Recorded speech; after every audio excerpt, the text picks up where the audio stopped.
Class 11 हम आपकी bio में आज लेसन नंबर 8 स्टार्ट करेंगे, जो है cell the unit of life.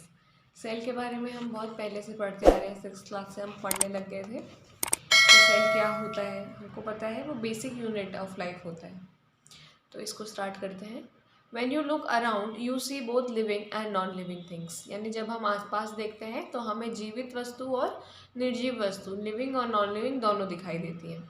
You must have wondered and asked yourself, what is this that makes an organism living, and what is it that an inanimate thing does not have, which a living thing has। यानी हम हमेशा सोचते थे कि क्या चीज़ होगी जो जिससे ऑर्गेनिज्म लिविंग बनता है, यानी ज़िंदा होता है, और कौन सी चीज़ ऐसी है जो बाकी चीज़ों के पास नहीं है, जो लिविंग थिंग्स के पास होती है। The answer to this is the presence of basic unit of life, the cell in all living organism. तो इसका जवाब है कि जितने भी लिविंग ऑर्गेनिज्म होते हैं उनके पास basic unit of life cell होता है। All organisms are composed of cells, यानी जितने भी ऑर्गेनिज्म है सेल से बने होते हैं। Some are composed of a single cell, यानी कुछ जो होते हैं वो सिंगल सेल के बने होते हैं और उन्हें यूनिसेल्युलर ऑर्गेनिज्म कहा जाता है। जबकि अदर हमारे जैसे जो हैं वो बहुत सारे सेल्स के बने होते हैं, इसलिए हमें मल्टी सेल्युलर कहा जाता है। क्योंकि हम जानते हैं हमारे अंदर बहुत सारे टाइप के सेल होते हैं। ब्लड सेल्स में ही हमारे अंदर कितने सारे टाइप हैं, रेड टाइप, वाइट टाइप, तो ये सब मल्टी सेल्युलर में आ गए हम। What is a cell? अब आखिर सेल होता क्या है? Unicellular organism are capable of, unicellular organism क्या क्या कर पाते हैं? ये इंडिपेंडेंट एग्जिस्टेंस, यानी रह पाते हैं अकेले, और ये दूसरा असेंशियल फंक्शंस को परफॉर्म कर पाते हैं, यानी जो मेन इंपॉर्टेंट फंक्शन है उन सबको कर पाते हैं। Anything less than a complete structure of a cell does not ensure independent living, hence cell is the fundamental structural and functional unit of living organism. यानी कि सेल से कम अगर कोई चीज़ है तो वो इंडिपेंडेंट लिविंग नहीं कर सकती है, और इसीलिए सेल जो है वो बेसिक फंडामेंटल स्ट्रक्चरल और फंक्शनल यूनिट है लिविंग ऑर्गेनिज्म का, जो स्ट्रक्चर भी देता है और फंक्शन करने में भी हेल्प करता है, यानी काम करने में। Anton von Leeuwenhoek first saw and describe the life cell, यानी सबसे पहले एंटोन वॉन ल्यूवेनहुक ने देखा था, उसके बाद रॉबर्ट ब्राउन ने न्यूक्लियस की डिस्कवरी करी थी। And the invention of microscope and its improvement leading to electron microscope revealed all the structural detail of the cell। फिर जैसे जैसे और ज़्यादा इन्वेंशन हुए, माइक्रोस्कोप बना, और उसकी और इम्प्रूवमेंट होकर जब इलेक्ट्रॉन माइक्रोस्कोप बना तो सारी डिटेल्स हमारे पास सेल की आ गई। तो सेल थ्योरी देखेंगे।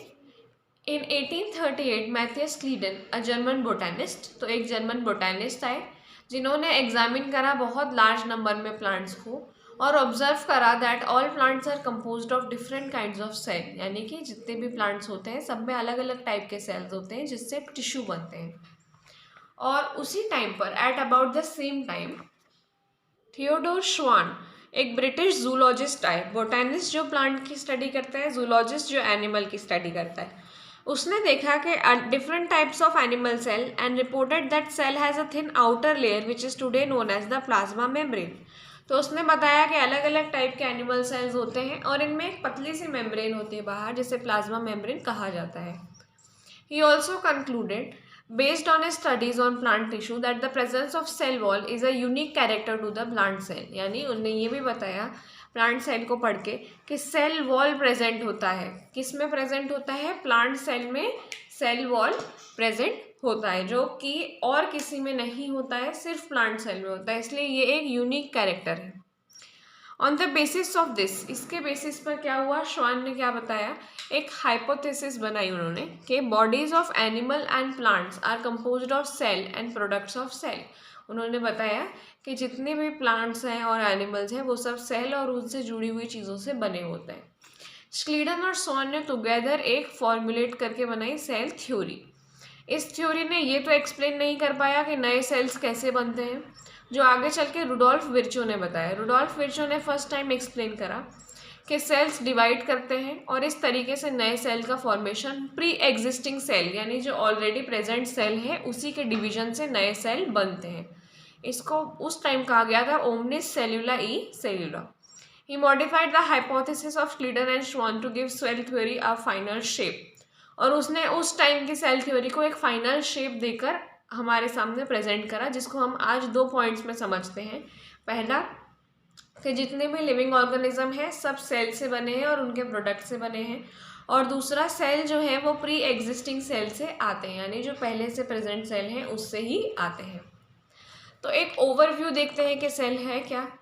You have earlier observed in cell कि अनियन पील अगर आपने ऑब्जर्व करा है माइक्रोस्कोप के नीचे या ह्यूमन चीक सेल को, तो उनका स्ट्रक्चर अगर हम वापस से ध्यान करें तो जो ऑनियन सेल थे, जो टिपिकली प्लांट सेल है, उसके पास सेल वॉल होगी, उसके आउटर बाउंड्री, और उसके अंदर सेल मेम्ब्रेन होगी। जबकि सेल अगर हम ह्यूमन चीक का देखेंगे तो उसकी एक आउटर मेम्ब्रेन होगी जो बाकी सारे स्ट्रक्चर्स को अंदर रखने में हेल्प करेगी। This nucleus contains the chromosome, यानी न्यूक्लियस के अंदर क्रोमोजोम होता है जिसके अंदर जेनेटिक मटेरियल होता है हमारा, जिसे हम डीएनए बोलते हैं। Cells have membrane bound nuclei called eukaryotic, यानी जिन सेल के पास न्यूक्लियस मेम्ब्रेन वाला होता है वो यूकैरियोटिक कहलाते हैं। लेकिन अगर कोई सेल है जिसका न्यूक्लियस खुला हुआ है, इसके पास मेम्ब्रेन नहीं है, तो वो प्रोकैरियोटिक होता है। In both prokaryotic and eukaryotic cell, a semi-fluid matrix called cytoplasm occupies the volume of cell. यानी कि दोनों टाइप के सेल्स में एक सेमी फ्लूइड यानी लिक्विड जैसा, आधा लिक्विड मैट्रिक्स जैसा भरा हुआ होता है, जो आधे से ज़्यादा सेल में भरा हुआ रहता है, उसे हम बोलते हैं cytoplasm. Cytoplasm is the main arena of cellular activities in both the plants and animal cell, यानी जो साइटोप्लाज्म होता है वो मेन एरिया होता है जहाँ पर एक्टिविटीज़ करी जाती हैं। Various chemical reaction occur in it to keep the cell in living state, इस जगह पर बहुत सारे केमिकल रिएक्शंस भी होते हैं। Besides the nucleus, the eukaryotic cells have other membrane-bound distinct structure called organelles like endoplasmic reticulum, Golgi complex, lysosomes, mitochondria, microbodies and vacuoles. अब nucleus के अलावा इनके पास और भी मेम्ब्रेन बाउंड स्ट्रक्चर्स ऑर्गेनल्स हैं, जैसे कि endoplasmic reticulum ER, Golgi complex, lysozymes, mitochondria, microbodies, vacuole. लेकिन जो प्रोकैरियोटिक सेल है उनके पास ये सब नहीं होता है, क्योंकि ये सब मेम्ब्रेन बाउंड ऑर्गेनल्स हैं, यानी इन सब के पास मेम्ब्रेन होती है। Ribosomes are non membrane bound organelles. अब ये नॉन मेम्ब्रेन बाउंड होते हैं, कौन से? राइबोसोम्स। ये सारे सेल्स में मिलते हैं, यूकैरियोटिक में भी और प्रोकैरियोटिक में भी। राइजोसोम सिर्फ साइटोप्लाज्म में नहीं मिलता है, लेकिन ये क्लोरोप्लास्ट में भी मिलता है जो कि प्लांट सेल में प्रेजेंट होता है, और माइटोकॉन्ड्रिया और रफ ER यानी एंडोप्लाज्मिक रेटिकुलम पे भी मिलता है। एनिमल सेल में और नॉन बाउंड ऑर्गेनल्स होते हैं जिनको सेंट्रोजोम बोला जाता है, जो सेल डिवीजन में हेल्प करते हैं। Cells differ greatly in size, shape and activities, यानी हर सेल बहुत ज़्यादा डिफरेंट होता है एक दूसरे से, साइज में, शेप में और एक्टिविटीज़ में, यानी वो क्या फंक्शन करता है। जैसे कि माइकोप्लाज्मा सबसे स्मॉलेस्ट सेल है 0.3 μm के लेंथ में, जबकि बैक्टीरियल सेल अगर हम देखेंगे तो वो 3 to 5 μm के हो सकते हैं। लार्जेस्ट आइसोलेटेड सिंगल सेल अगर हम देखें तो वो होता है ऑस्ट्रिच का एग। और मल्टी सेलुलर ऑर्गेनिज्म में बात करें तो ह्यूमन रेड ब्लड सेल होते हैं 7 μm के डायमीटर में, जबकि नर्व सेल सबसे लॉन्गेस्ट होते हैं। सेल्स शेप में भी अलग अलग हो सकते हैं, डिस्क जैसे, polygonal, columnar, cuboid, thread, irregular. Shape भी अलग अलग हो सकता है उनके फंक्शन, जैसे ऊपर ये बताए गए हैं। ये रेड सेल्स हैं, रेड ब्लड सेल्स, जो कि राउंड और बाइकॉनकेव है। वाइट ब्लड सेल एमीबा के जैसे हैं। कॉलमनर एपिथेलियल लॉन्ग और नैरो है। Nerve cell branch, long, tracheid, elongated, और मीजोफिल सेल राउंड और ओवल है। अब हम आते हैं प्रोकैरियोटिक सेल्स पे क्या होते हैं।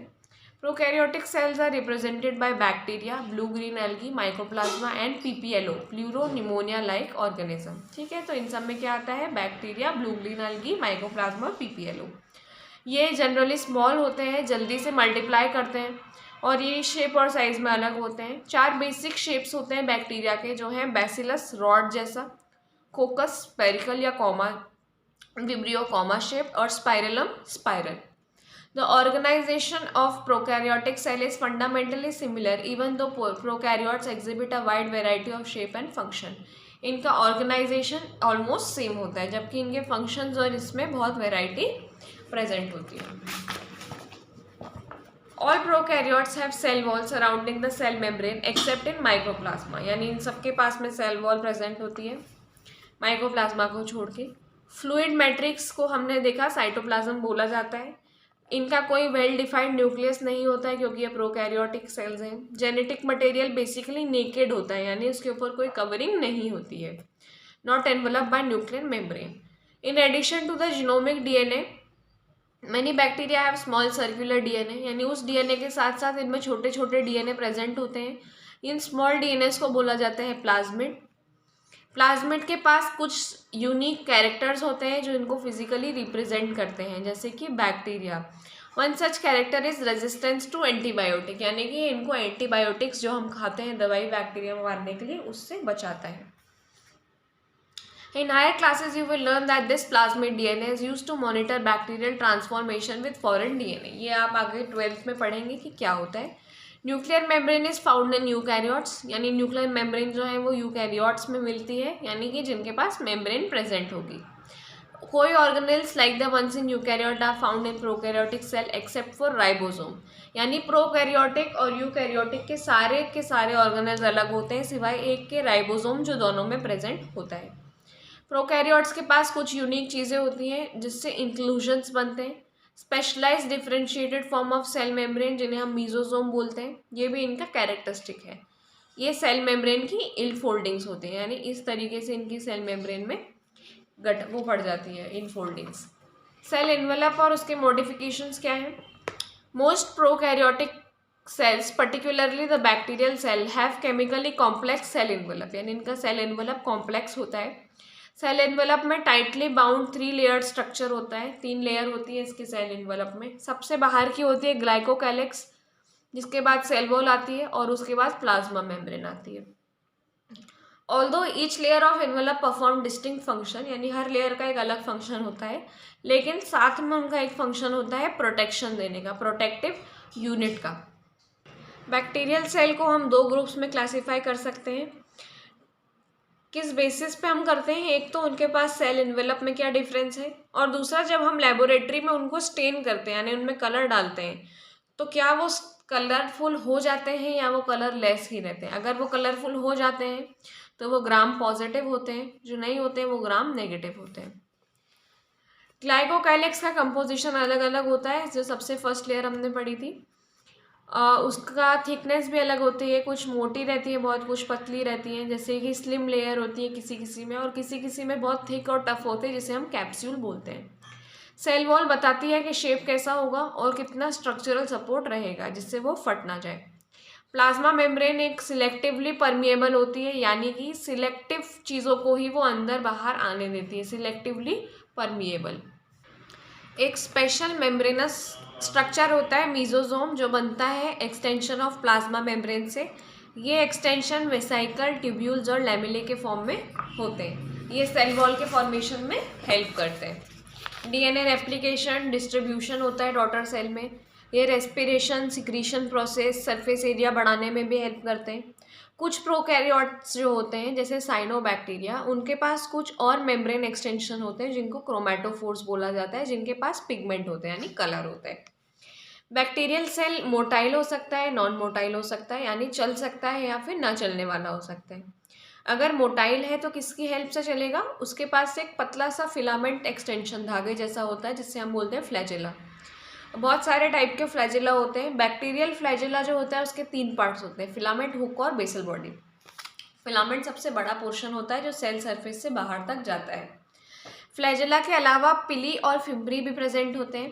पिली एक इलांगेटेड ट्यूबुलर स्ट्रक्चर होता है जो स्पेशल प्रोटीन से बना होता है, और फिम्ब्री जो है स्मॉल ब्रिसल लाइक फाइबर होते हैं, छोटे से धागे जैसे। कुछ बैक्टीरिया में ये क्या काम करते हैं? रॉक से अटैच हो जाते हैं। अगर कोई बहती हुई नदी है तो पत्थर से चिपकने का काम इनका रहता है।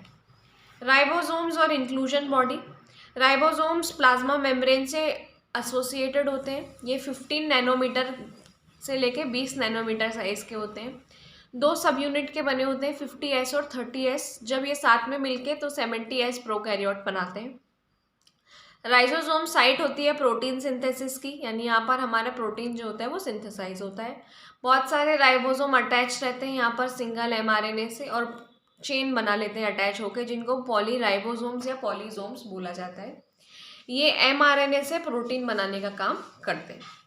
इंक्लूजन बॉडीज क्या होती है? Reserve material in prokaryotic cell are stored in cytoplasm in form of inclusion body, यानी जो भी बचा हुआ मटेरियल रहता है वो इस तरीके से स्टोर हो जाता है। ये फ्री पड़ा रहता है साइटोप्लाज्म में, इसको कोई मेम्ब्रेन घेर कर नहीं रखती, जैसे कि phosphate granule, cyanophycin granule, glycogen granule, gas vacuole, ये सब ब्लू ग्रीन या पर्पल ग्रीन एल्गी में मिलते हैं बैक्टीरिया में। अब यूकैरियोटिक सेल देखें तो eukaryotes include all the protist, plant, animal and fungi, यानी इसमें सारे टाइप के आ जाते हैं, प्लांट, एनिमल, फंगस, प्रोटिस्ट। ये एक्सटेंसिव कंपार्टमेंटलाइजेशन है साइटोप्लाज्म का, यानी ऐसा लगता है जैसे बहुत सारे ड्रॉर बने हो, क्योंकि इसमें मेम्ब्रेन होती है, यानी हर ऑर्गेनल अलग से दिखाई देता है। न्यूक्लियस भी न्यूक्लियर एनवलप के अंदर होता है। इसके पास बहुत सारे मूवमेंट करने के लिए स्ट्रक्चर होते हैं, साइटोस्केलेटल स्ट्रक्चर होते हैं, और जेनेटिक मटेरियल जो है वो क्रोमोसोम के फॉर्म में रहता है। All eukaryotic cell are not identical, यानी सब सेम नहीं होते हैं। प्लांट और एनिमल सेल अलग होते हैं, क्योंकि प्लांट सेल के पास सेल वॉल होती है, प्लास्टिड होती है, और एक बड़ा सा वैक्यूल होता है, जो कि एनिमल सेल में प्रेजेंट नहीं होते हैं। जबकि एनिमल सेल के पास सेंट्रियोल्स होते हैं, जो हर प्लांट सेल के पास ऑलमोस्ट एब्सेंट होते हैं। तो इस पेज पर दोनों डायग्राम दिए हुए हैं, प्लांट सेल के भी और एनिमल सेल के भी। अब हम एक एक करके सारे ऑर्गेनल्स को समझेंगे धीरे धीरे। सबसे पहले हम आते हैं सेल मेम्ब्रेन पे, क्योंकि वो सबसे पहला स्ट्रक्चर है एनिमल सेल का। Detail structure of membrane was study only after the advent of electron microscope in 1950s, यानी जब 1950s में पहली बार इलेक्ट्रॉन माइक्रोस्कोप आया था, उसी समय पर डिटेल पढ़ाई हो पाई थी इस बारे में। जबकि केमिकल स्टडीज सेल मेम्ब्रेन की, specially human red blood cell की चल रही थी, तो साइंटिस्ट ने ये तो पता लगा लिया था कि पॉसिबल स्ट्रक्चर प्लाज्मा मेम्ब्रेन का कैसा हुआ करता होगा। These studies show that cell membrane is mainly composed of lipids and protein, यानी जो सेल मेम्ब्रेन होती है मेनली लिपिड और प्रोटीन की बनी होती है। मेजर लिपिड जो होते हैं वो फॉस्फोलिपिड्स होते हैं, that are arranged in a bilayer, यानी ये बाइलेयर में अरेंज्ड होते हैं, यानी 2 लेयर में। लिपिड अरेंज्ड होते हैं मेम्ब्रेन के अंदर, इनका पोलर हेड बाहर की तरफ होता है, यानी कि जो वाटर लविंग है वो बाहर की तरफ होगा, क्योंकि उसे पता है कि उसका वाटर से कनेक्शन हो सकता है। जबकि हाइड्रोफोबिक टेल, यानी जिसको पानी से डर लगता है, वो टेल अंदर की तरफ होती है। तो इससे ये पता चल जाता है कि जो नॉन पोलर टेल है वो प्रोटेक्टेड है एक्वस इन्वायरमेंट से, यानी वो पानी से प्रोटेक्टेड है। इसके साथ साथ फॉस्फोलिपिड मेम्ब्रेन होती है, जिसमें कोलेस्ट्रॉल होता है, और मेनली फॉस्फोग्लिसराइड्स होते हैं। बाद में जब बायोकेमिकल इन्वेस्टिगेशन किया गया तो उससे क्लियरली पता चला कि सेल मेम्ब्रेन के पास प्रोटीन और कार्बोहाइड्रेट भी होते हैं। इनका रेशो थोड़ा अलग अलग होता है, जैसे कि रेड ब्लड सेल में देखें तो 52% प्रोटीन होता है, 40% लिपिड होता है। Depending on ease of extraction, membrane protein can be classified as integral and peripheral, यानी कि किस तरीके से हम प्रोटीन निकाल सकते हैं। तो पेरिफेरल जो है वो तो सरफेस पे ही मिल जाते हैं, लेकिन जो इंटीग्रल प्रोटीन है वो अंदर की तरफ दबे हुए होते हैं, गड़े हुए होते हैं, जैसे कि ये पेरिफेरल प्रोटीन हमको ऊपर ही दिख रहा है, लेकिन जो इंटीग्रल प्रोटीन है वो बीच में है, और ये फॉस्फोलिपिड की बाइलेयर दिखाई दे रही है। एक इम्प्रूव मॉडल आया था इस स्ट्रक्चर का, जो सिंगर और निकोलसन ने 1972 में दिया था, जिसे बहुत अच्छे से एक्सेप्ट करा गया था, जिसको कहा गया था फ्लूइड मोज़ेक मॉडल। इस मॉडल के अनुसार क्वासी फ्लूइड नेचर होता है लिपिड का, जिससे लैटरल मूवमेंट होता है प्रोटीन का, यानी प्रोटीन जो है वो टेढ़ा मूवमेंट करता है। This ability to move within the membrane is measured as its fluidity, तो इससे पता चलता है कि वो कितनी आसानी से फ्लूइड यानी पानी में मूव कर पाती है। The fluid nature of membrane is also important from the point of view of functions like cell growth. अब इसका जो फ्लूइड नेचर है ये क्यों ज़रूरी है सेल ग्रोथ के लिए? फॉर्मेशन ऑफ इंटरसेल्यूलर जंक्शंस, यानी अंदर जब ये रास्ते बनाएगी इधर उधर जाने के लिए, तो सिक्रीशन करने के लिए, एंडोसाइटोसिस और सेल डिवीजन करने के लिए, सेल जब डिवाइड होकर नए सेल बनाएंगे तो उसमें ये फ्लूइड नेचर काम में आता है। One of the most important functions of plasma membrane is the transport of molecules across it, यानी सबसे इम्पॉर्टेंट फंक्शन इसका होता है कि इधर से उधर मूवमेंट करती है और मॉलिक्यूल्स को ट्रांसफ़र करती है। मेम्ब्रेन सिलेक्टिवली परमिएबल होती है, यानी कुछ ही चीज़ों को जाने देती है, और बिना किसी एनर्जी के ये जा सकते हैं, और इसलिए इसको बोला जाता है पैसिव ट्रांसपोर्ट। अब एक चीज़ होती है कि वाटर मूव करता है अगर हाई कॉन्सेंट्रेशन से लो कॉन्सेंट्रेशन में, अगर कहीं पर ज़्यादा पानी है और वो कम पानी की तरफ जा रहा है तो इसको बोलते हैं ऑस्मोसिस। अब पोलर मॉलिक्यूल तो निकल नहीं सकते हैं क्योंकि जो लिपिड बाइलेयर होती है वो नॉन पोलर होती है, इसलिए इनको एक कैरियर प्रोटीन चाहिए होता है जो इनके साथ वहाँ पर जाए। तो कुछ ही मॉलिक्यूल्स होते हैं जो वहाँ से निकल पाते हैं लोअर से हायर की तरफ। अब क्योंकि कम से आप ज़्यादा में जा रहे हैं तो आपको एनर्जी की ज़रूरत पड़ेगी, इसलिए ये एक एनर्जी डिपेंडेंट प्रोसेस होता है जिसमें एटीपी यूज़ होते हैं और इसे बोला जाता है एक्टिव ट्रांसपोर्ट। और जिसमें एनर्जी की ज़रूरत नहीं थी वो था पैसिव ट्रांसपोर्ट। सेल वॉल अब देखें हम तो as you may recall a non living rigid structure called the cell wall forms an outer covering for the plasma membrane of fungi and plants. Cell wall ना सिर्फ shape देती है बल्कि protect भी करती है इसको डैमेज और इन्फेक्शन से। ये सेल टू सेल इंटरेक्शन करवाने में भी मदद करती है। और एल्गी के पास सेल वॉल होती है जो सेल्यूलोज, गैलेक्टेंस, मैनेंस और मिनरल्स जैसे कि कैल्शियम कार्बोनेट से बनी होती है, जबकि प्लांट्स के पास सेल्यूलोज, हेमीसेल्यूलोज, पेक्टिन्स, प्रोटीन्स की बनी होती है। सेल वॉल अगर यंग प्लांट में है तो उसे हम प्राइमरी वॉल बोलते हैं जो सिर्फ ग्रोथ करवाती है। उसके बाद वो मैच्योर होकर सेकेंडरी वॉल बनाती है जो अंदर की तरफ बढ़ती है। इसके अलावा मिडिल लेमिनल ऐसी लेयर है जो मेनली कैल्शियम पेक्टेट से बनी होती है जो पकड़ के रखती है सेल्स को आपस में। उसके बाद सेल वॉल और middle lamella traversed by plasmodesmata जिस connect the cytoplasm of the neighbouring cell, यानी सेल्स को आपस में जोड़ता है साइटोप्लाज्म उनका। अब एंडोमेम्ब्रेन स्ट्रक्चर्स में अगर हम देखें तो अलग अलग स्ट्रक्चर हमको इसमें दिखेंगे जिनके पास मेम्ब्रेन होती है। तो इसमें सबसे पहला आएगा एंडोप्लाज्मिक रेटिकुलम यानी ER। एंडोप्लाज्मिक रेटिकुलम के बारे में हम क्या जानते हैं कि ये नेटवर्क होता है रेटिकुलम का और टाइनी ट्यूबुलर स्ट्रक्चर हैं ट्यूब्स जैसे, इनको बोला गया है ER। दो उसमें डिवाइडेड होता है, इसमें एक्स्ट्रा बाहर का कंपार्टमेंट होता है और एक अंदर का ल्यूमिनल कंपार्टमेंट होता है। ये एंडोप्लाज्मिक रेटिकुलम बनी हुई है यहाँ पर। अब इसके पास कई बार राइबोसोम्स अटैच रहते हैं इसकी सरफेस पे। अगर राइबोसोम अटैच है तो ये रफ एंडोप्लाज्मिक रेटिकुलम होती है और अगर राइबोसोम अटैच नहीं है तो ये स्मूथ होती है। जैसे कि यहाँ आपको छोटे छोटे राइबोसोम्स दिख रहे हैं इसके ऊपर तो हम इसको रफ बोलेंगे और यहाँ नहीं दिख रहे हैं तो हम इसको स्मूथ बोलेंगे। ये फ्रीक्वेंटली सेल्स में दिखाई देती है, प्रोटीन सिंथेसिस का काम करती है, बहुत एक्सटेंसिव और कंटिन्यूस रहती है। स्मूथ का मेजर काम होता है सिंथेसिस ऑफ लिपिड यानी लिपिड बनाना और स्टीरॉयडल हार्मोन्स बनाना। इसके बाद आता है गोल्गी अपैरेटस। ये सबसे पहले इसे कैमिलो गोल्गी ने देखा था न्यूक्लियस के पास, इनको गोल्गी बॉडीज उन्हीं के नाम पर बोला गया है। ये बहुत सारी फ्लैट डिस्क शेप सैक्स होते हैं या सिस्टर्ने बोलते हैं इनको, ये जो ऐसे लिखले हुए फोल्ड्स हैं। ये एक दूसरे से अटैच रहती हैं पैरेलली और कंसेंट्रिकली अरेंज रहती है न्यूक्लियस के पास। और इनका काम क्या होता है, ये फॉर्म करती हैं सिस और ट्रांस, दो टाइप के इनके फेस होते हैं आपस में जुड़े हुए। गोल्गी अपैरेटस का फंक्शन होता है पैकेज करना वो मटेरियल को जिसको ER बना चुका है। ठीक है, material package in the form of vesicle from ER fuse with the cis face and move towards the maturing face, यानी एक फेस से दूसरी फेस की तरफ आता है। इससे पता चलता है कि गोल्गी अपैरेटस ER के पास में क्यों रहता है, क्योंकि दोनों के फंक्शंस आपस में जुड़े हुए हैं। नंबर ऑफ प्रोटीन जो बनते हैं राइबोसोम्स में एंडोप्लाज्मिक रेटिकुलम पे वो यहीं आकर मॉडिफाई होते हैं और फिर यहीं से निकलते हैं, इसलिए गोल्गी अपैरेटस एक इम्पॉर्टेंट साइट है गोल्गी प्रोटीन्स और ग्लाइकोलिपिड्स बनने के लिए। लाइसोजाइम्स मेम्ब्रेन बाउंड स्ट्रक्चर होते हैं जो पैकेजिंग करने का काम करते हैं। ये बहुत सारे एंजाइम्स में रिच होते हैं, इनके पास बहुत सारी एंजाइम होती है जैसे कि लाइपेज, प्रोटीएस, कार्बोहाइड्रेट। ये एसिडिक pH वाले होते हैं, ये हर चीज़ का डाइजेशन करते हैं जैसे कि कार्बोहाइड्रेट, प्रोटीन, लिपिड और न्यूक्लिक एसिड सबको पचाते हैं।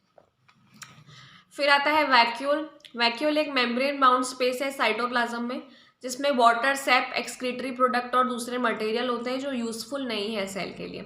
हमने देखा है कि प्लांट सेल के पास 90% वैक्यूल होता है। अगर हम उस डायग्राम को फिर से यहाँ पर देखें तो ये जो सबसे ज़्यादा स्पेस लेने वाली जगह है ये वैक्यूल होता है, जो कि एनिमल सेल में हमें नहीं मिलता है। प्लांट में टोनोप्लास्ट जो है वो ट्रांसपोर्ट करती है आयंस को और एमीमा में कॉन्ट्रैक्टाइल वैक्यूल होता है जो एक्सक्रीशन कराने में हेल्प करता है। और बहुत सारे सेल्स में जैसे प्रोटिस्टा में फूड वैक्यूल होता है जो फूड को खाने का काम करते हैं। अब आते हैं माइटोकॉन्ड्रिया पे। माइटोकॉन्ड्रिया एक इम्पॉर्टेंट ऑर्गन है।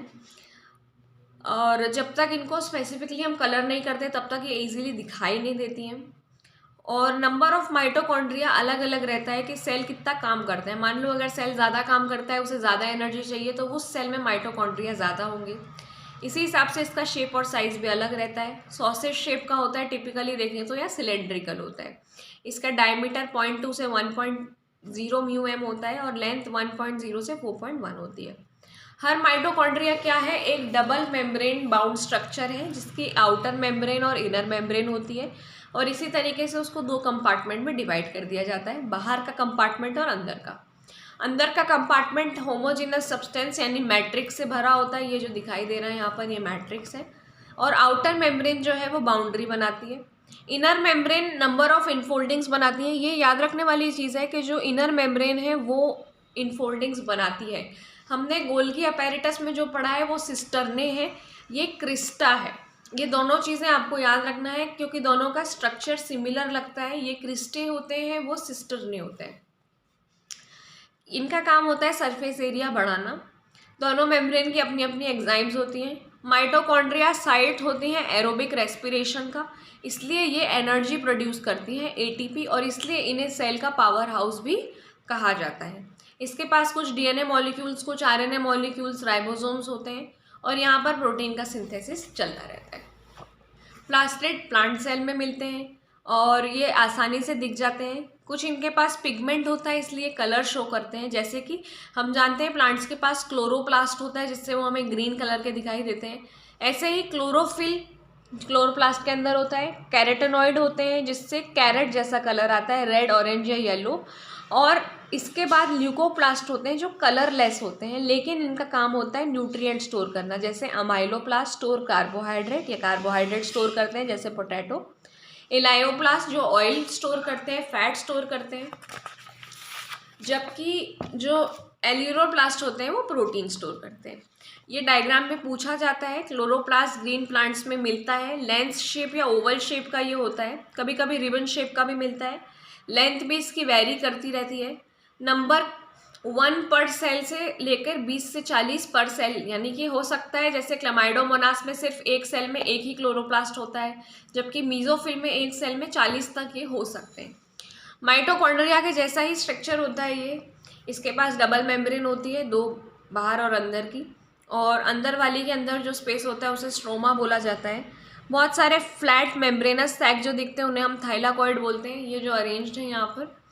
और ये कॉइन्स यानी सिक्कों के जैसे जमे रहते हैं, ये सिक्कों के जैसे ये जमे हुए हैं।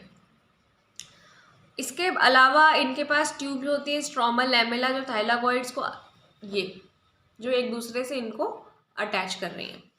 और इनके अंदर स्पेस होता है जिसको ल्यूमेन बोला जाता है। इसके स्ट्रोमा में सारी एंजाइम्स जो ज़रूरी होती है वो मिलती हैं, और स्मॉल डबल स्ट्रैंडेड डीएनए और राइबोसोम भी इसके अंदर मिलते हैं।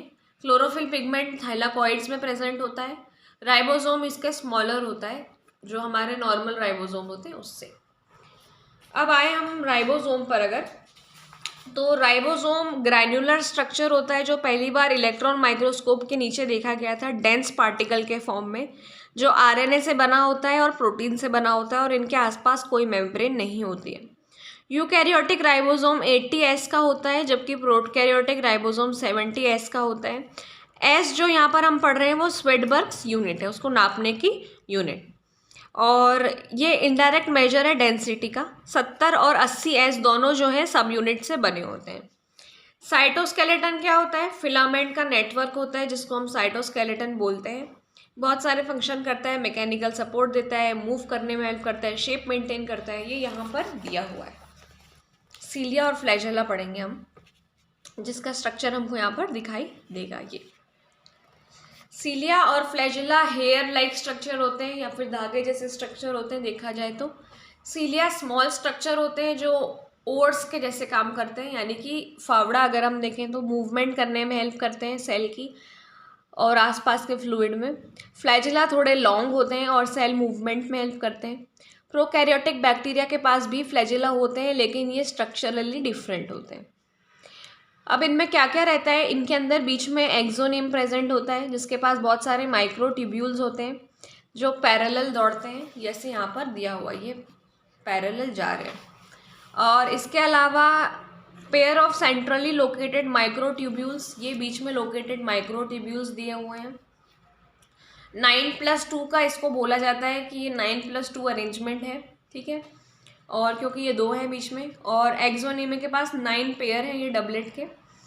इसके अलावा सेंट्रल ट्यूब जो है वो ब्रिजेस से कनेक्टेड रहती है, ये पेरिफेरल माइक्रोट्यूबलेट्स है, इंटर डबलेट ब्रिज है, सेंट्रल माइक्रोट्यूब्यूल, रेडियल स्पोक, और ये 9 रेडियल स्पोक्स हमको दिखाई देंगे। ये जो रेडियल स्पोक्स हैं ये 9 हैं और आपस में जुड़े हुए हैं, और इसी टाइप का स्ट्रक्चर सीलिया और फ्लैजेला में हमें देखने को मिलता है। सेंट्रोजोम या सेंट्रियोल 2 सिलेंड्रिकल स्ट्रक्चर्स होते हैं जो एमॉर्फस पेरीसेंट्रियोलर मटेरियल से भरे हुए होते हैं। सेंट्रियोल सेंट्रोजोम परपेंडिकुलर होते हैं और इनका ऑर्गेनाइजेशन कार्ट व्हील यानी कि कोई भी जैसे कि गाड़ी जाती है उसके पहिए जैसी होती है। कार्ट व्हील यानी बैलगाड़ी के पहिए के जैसी, जो 9 जैसा हमने अभी ऊपर देखा था वैसे ही बनी होती है। सेंट्रल पार्ट में एक प्रोटीनेशियस होता है जिसे हब बोला जाता है, जो रेडियल स्पोक से कनेक्टेड होता है, जो प्रोटीन के बने होते हैं। ये स्पिंडल फाइबर से बनते हैं, जो स्पिंडल अपैरेटस से बनता है, और सेल डिवीजन के दौरान हम इसको पढ़ते हैं। न्यूक्लियस एक बहुत इंपॉर्टेंट ऑर्गेनल है जिसको फर्स्ट रॉबर्ट ब्राउन ने बताया था। Later the material of nucleus stained by basic dyes was given the name chromatin by Fleming. तो फ्लेमिंग ने उसे क्रोमैटिन नाम दिया था जिससे इसकी स्टेनिंग हो पाई थी। इंटरफेस न्यूक्लियस होता है जो बहुत हाईली एक्सटेंडेड होता है, एलैबोरेट होता है, जिसे क्रोमैटिन बोला जाता है, और इसके अंदर न्यूक्लियोलाई होते हैं। ये डायग्राम में दिख रहा है, ये बाहर का जो है वो न्यूक्लियोप्लाज्म है, अंदर ये न्यूक्लियोलस है और ये न्यूक्लियर मेम्ब्रेन है। इस पूरे पैराग्राफ में सिर्फ यही है कि जो आउटर मेम्ब्रेन है वो कंटिन्यूअस है और इसके ऊपर कभी कभी राइबोसोम्स भी दिखते हैं। कई बार इसमें छोटे छोटे से छेद होते हैं जिन्हें हम न्यूक्लियर पोर बोल देते हैं। ये न्यूक्लियर पोर से मूवमेंट ऑफ आरएनए और प्रोटीन होता है, इससे आरएनए और प्रोटीन अंदर बाहर जाते हैं। हर न्यूक्लियस पर सेल एक ही होता है, वेरिएशन होते हैं। कुछ ऑर्गेनिज्म ऐसे होते हैं जिनमें एक न्यूक्लियस से ज़्यादा मिलता है सेल में। कुछ मैच्योर सेल में न्यूक्लियस नहीं भी होते हैं, जैसे कि एरिथ्रोसाइट्स यानी कि रेड ब्लड सेल में न्यूक्लियस नहीं होता है। तो आपको सोचना है कि आप इसे लिविंग कैसे मानेंगे अगर इसमें न्यूक्लियस नहीं है तो। न्यूक्लियर मैट्रिक्स या न्यूक्लियोप्लाज्म जो है, ये पूरा अंदर का नेटवर्क जो है इसे न्यूक्लियोप्लाज्म बोला जाता है। इसमें न्यूक्लियोलस और क्रोमैटिन होता है। न्यूक्लियोलाई स्पेरिकल स्ट्रक्चर होते हैं जो इसमें प्रेजेंट होते हैं। ये एक्टिव राइबोसोमल आरएनए सिंथेसिस की साइट है। और large and more numerous nuclei are present in cell actively carrying out protein synthesis, जिससे प्रोटीन सिंथेसिस का काम चलता रहता है। अब हमने इंटरफेस न्यूक्लियस पहले पढ़ा है, लेकिन हमने देखा है क्रोमोसोम्स दिखाई देते हैं अलग अलग स्टेजेस में। क्रोमैटिन में डीएनए होता है जिसके ऊपर कुछ बेसिक प्रोटीन्स होते हैं जिन्हें हिस्टोन प्रोटीन बोला जाता है, ठीक है। अब इसके बाद एक हमने पढ़ा है कि सिंगल ह्यूमन सेल जो होता है वो 2 मीटर तक लंबा हो सकता है अगर हम डीएनए को खोलते जाएंगे, क्योंकि हमने देखा है डीएनए जो होता है डबल कॉइल्ड स्ट्रक्चर होता है इस टाइप का। अगर हम इसको खोल देंगे तो ये पूरा 2 मीटर लंबा चला जाएगा। और 46 यानी 23 पेयर क्रोमोसोम के होते हैं। तो हर क्रोमोसोम के बारे में हम देखेंगे कि वो कैसा होता है। तो सबसे पहला टाइप होता है मेटासेंट्रिक, इसको बीच में से जोड़ने वाला होता है सेंट्रोमियर, यानी बीच में जो दिया हुआ है यहाँ पर ये है सेंट्रोमियर जो क्रोमोसोम को जोड़ता है। तो अगर सेंट्रोमियर एकदम बीच में दिया हुआ है, दोनों साइड से लेंथ बराबर है, तो ये मेटासेंट्रिक होगा। अगर ये थोड़ा सा ऊपर है कि एक आर्म शॉर्ट है और ये लॉन्ग है, तो ये सब मेटासेंट्रिक होगा। एक्रोसेंट्रिक में ये एंड पर बहुत ज़्यादा क्लोज है कि एक्सट्रीमली छोटा हो गया ये। और टीलोसेंट्रिक में एकदम एंड पर ही है कि छोटी आर्म दिखाई ही नहीं देती है। तो ये 4 टाइप के क्रोमोसोम हो गए। इसकी पोजीशन के बेसिस पे हमने 4 टाइप के क्रोमोसोम देख लिए, मेटासेंट्रिक, सब मेटासेंट्रिक, एक्रोसेंट्रिक और टीलोसेंट्रिक। कुछ क्रोमोसोम्स में सेकेंडरी नॉन स्टेनिंग कंस्ट्रक्शन होते हैं जिन्हें स्मॉल फ्रेगमेंट्स या सैटेलाइट बोला जाता है। और लास्ट में आती है माइक्रो बॉडीज़ जो बहुत छोटे छोटे माइन्यूट वेसाइकल होते हैं जिनमें एंजाइम्स होती हैं जो प्लांट और एनिमल सेल दोनों में मिलती है। तो ये लेसन आपका ख़त्म हो गया है और नेक्स्ट वीडियो में हम देखेंगे इसके क्वेश्चन आंसर्स।